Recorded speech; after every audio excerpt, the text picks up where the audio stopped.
नमस्कार साथियों, संस्कृति आईएएस के यूट्यूब चैनल पर आप सभी का स्वागत है। उम्मीद है आप सभी स्वस्थ होंगे, मस्त होंगे और अपनी पढ़ाई भी कर रहे होंगे।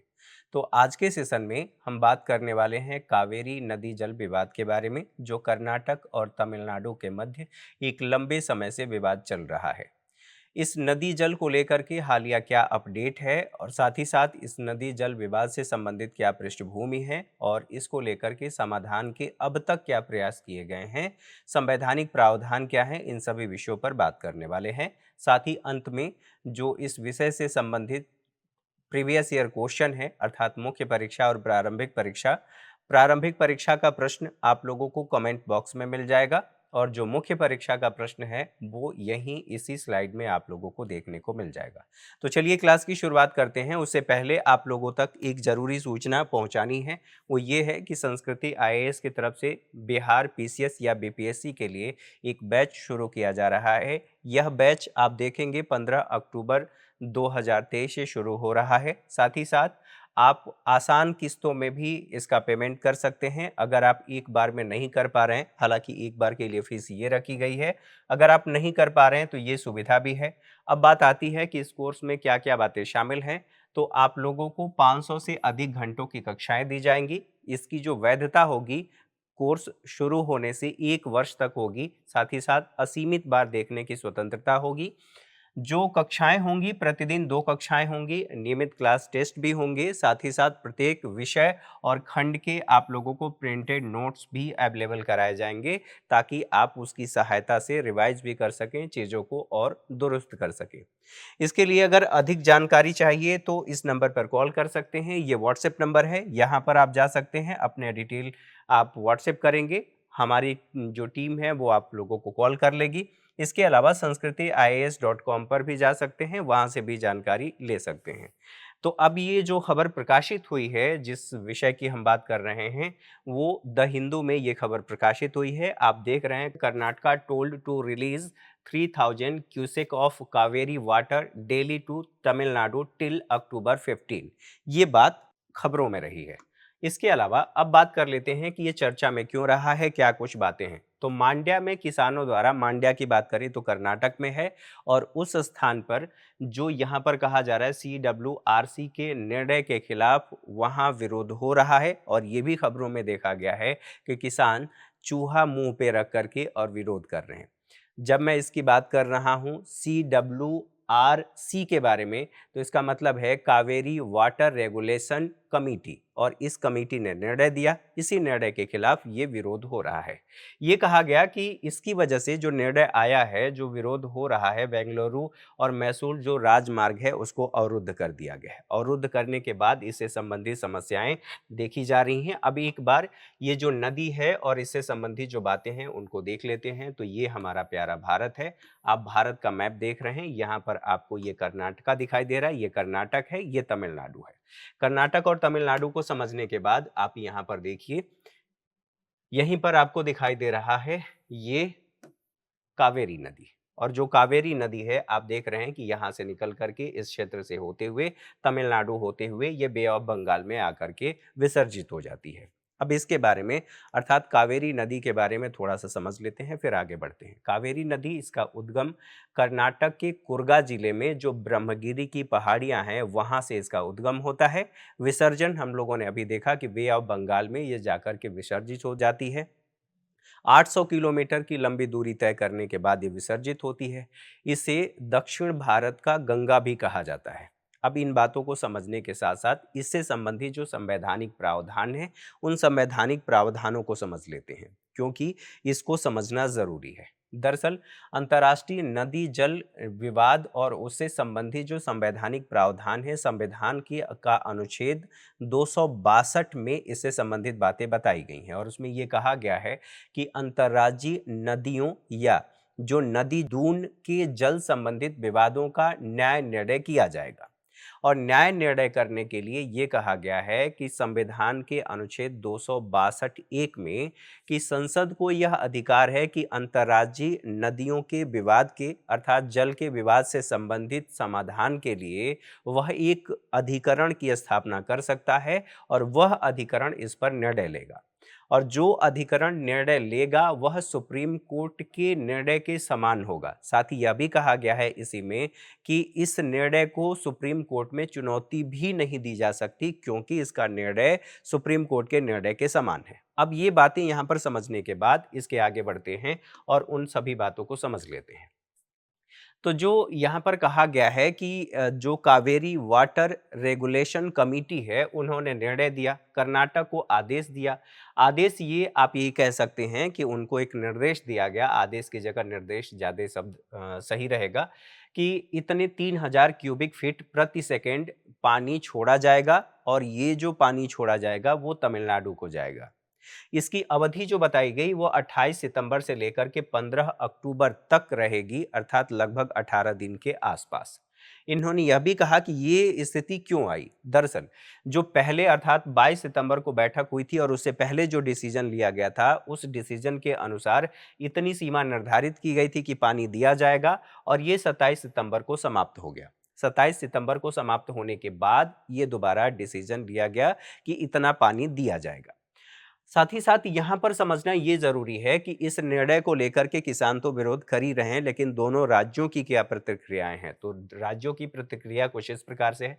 कर्नाटक ये कह रहा है कि पानी छोड़ने में हम भैया असमर्थ हैं, हमारे पास इतना पानी नहीं है। तमिलनाडु कह रहा है कि ये तो बात ठीक है, लेकिन मुझे उससे ज्यादा पानी चाहिए, और ये कह रहे हैं कि इतना मुझे पानी चाहिए, तभी हमारी जो जरूरतें हैं पेयजल की और जो कृषि क्षेत्र में ज़रूरतें हैं, इंडस्ट्री को ज़रूरतें हैं, वो हमारी पूरी हो पाएँगी।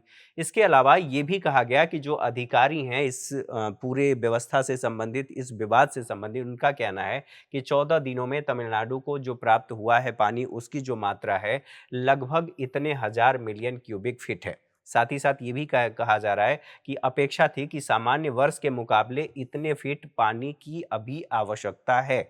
इन सभी बातों को समझने के बाद अब बात आती है कावेरी नदी विवाद की। तो कावेरी नदी विवाद केवल स्वतंत्रता के बाद का मुद्दा नहीं है, ये स्वतंत्रता से पहले भी मुद्दा देखा गया। दरअसल दो बार इसको लेकर के समझौता हुआ, 1892 में और 1924 में। जो 1924 का समझौता हुआ था, उस समझौते के अनुसार यह 50 वर्ष की पहली बात तो समझौता था, दोनों राज्यों के मध्य नदी जल के विभाजन को लेकर समझौता हो गया। ये समझौता ये कहता है कि जो जल का बंटवारा है वो कितना प्रतिशत किसको दिया जाएगा। तमिलनाडु और पुडुचेरी के लिए कहा गया कि 75%, कर्नाटक को के लिए कहा गया कि 23% और केरल के लिए 2% को लेकर के समझौता हो गया, और यह 1974 तक ये समझौता लागू था।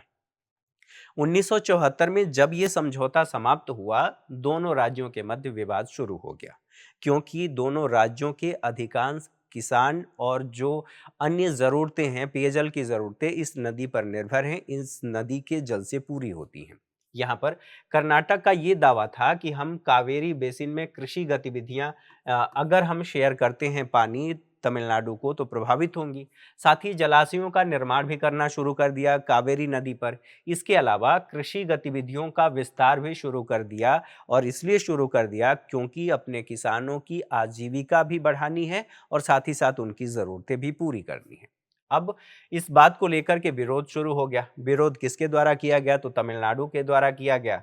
और यहाँ पर विरोध और विवाद की स्थिति कुछ इस प्रकार बनी कि तमिलनाडु, कर्नाटक, पुडुचेरी और केरल, ये चारों राज्य इसमें शामिल हो गए। साथ ही तमिलनाडु ने अपील किया केंद्र से कि जो 262 के तहत प्रावधान है, उस प्रावधानों का सहारा लेते हुए केंद्र एक ट्रिब्यूनल का गठन करे, अर्थात एक कावेरी जल विवाद ट्रिब्यूनल का गठन 1990 में हो गया। ये जो ट्रिब्यूनल गठित किया गया, इसने 2007 में अपना डिसीजन दिया।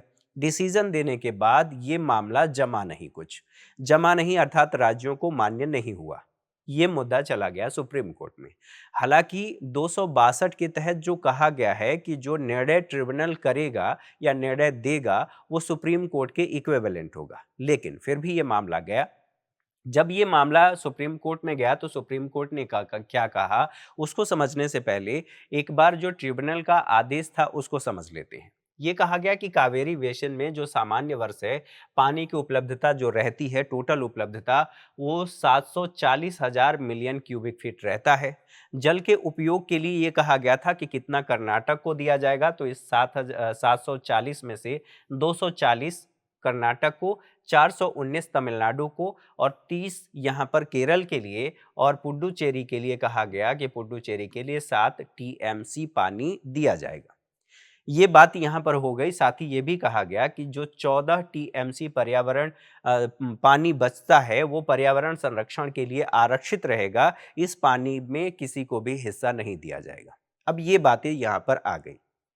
इसी के साथ-साथ ये भी कहा गया, कर्नाटक को निर्देश दिया गया कि ये जो स्टेशन है, अर्थात अर्थात अंतर्राज्यीय जो बांध है, वह 192 टीएमसी पानी छोड़ेगा, कर्नाटक छोड़ेगा। और ये भी कहा गया कि पानी तो छोड़ेगा, लेकिन मान लीजिए सूखे की स्थिति हो गई, मानसून समय पर नहीं आया, तो जितना प्रतिशत सभी राज्यों को आवंटित किया गया है, उसी अनुपात में उस जल शेयर में कमी की जा सकती है विशेष परिस्थितियों में। ये आप देख रहे हैं कि ये यहाँ से होकर के जा रही है नदी और यहाँ पर प्रवाहित हो रही है, विसर्जित हो रही है। तो ये बात यहाँ पर कह दी गई। यहाँ तक तो बातें ठीक थी। इसके साथ-साथ सुप्रीम कोर्ट में जो अपील दायर किया गया, तो सुप्रीम कोर्ट ने क्या डिसीजन दिया, अब इसको देख लेते हैं। 2008 में ये मामला सुप्रीम कोर्ट में गया, 7 में जो ट्रिब्यूनल था उसका डिसीजन आया, 8 में सुप्रीम कोर्ट में गया, 18 में ये डिसीजन आया। 18 में डिसीजन, लगभग 10 वर्षों का समय लग गया इसमें। अब यहाँ पर जो सुप्रीम कोर्ट ने निर्देश दिया, वो ये कहा कि निकायों का निर्माण किया जाएगा, एक कावेरी जल प्रबंधन प्राधिकरण जो जल शक्ति मंत्रालय के अधीन होगा, कावेरी जल विनियमन समिति का निर्माण किया जाएगा और इसी समिति ने अपना निर्णय दिया है। ठीक है, जो मैंने शुरू में आप लोगों को बताया, इसी समिति ने निर्णय दिया है। अब बात ये हुई कि सुप्रीम कोर्ट ने और क्या कहा, क्या-क्या बातें यहाँ देखने को मिलती हैं।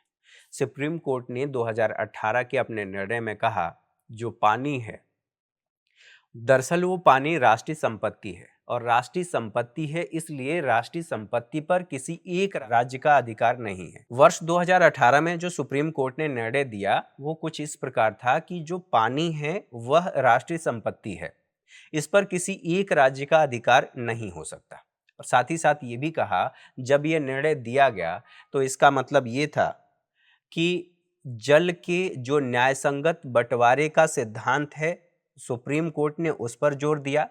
और एक हरमन डॉक्ट्रिन है, उस डॉक्ट्रिन को सुप्रीम कोर्ट ने नकार दिया। अब बात ये आती है कि हरमन डॉक्ट्रिन क्या कहता है। तो हरमन डॉक्ट्रिन ये कहता है कि नदी जल पर प्रादेशिक संप्रभुता होगी। यहाँ प्रादेशिक संप्रभुता का मतलब क्या है, अर्थात जो ऊपरी तटीय देश हैं या राज्य हैं, उन राज्यों का नदी के प्रवाह पर अधिकार होगा। प्रवाह पर मतलब जल पर अधिकार की बात यहाँ पर कह दी गई। लेकिन सुप्रीम कोर्ट ने यह कह दिया कि भैया, जल के न्यायसंगत बंटवारे का सिद्धांत है, सबको जिसकी जितना आवश्यकता होगी उसी के अनुसार बंटवारा कर दिया जाएगा। ये तो बात हो गई यहाँ पर। कावेरी जल के प्रभाव की बात करें और परिणाम की बात करें, तो कावेरी जल विवाद न्यायाधिकरण का निर्णय 2007 में आता है।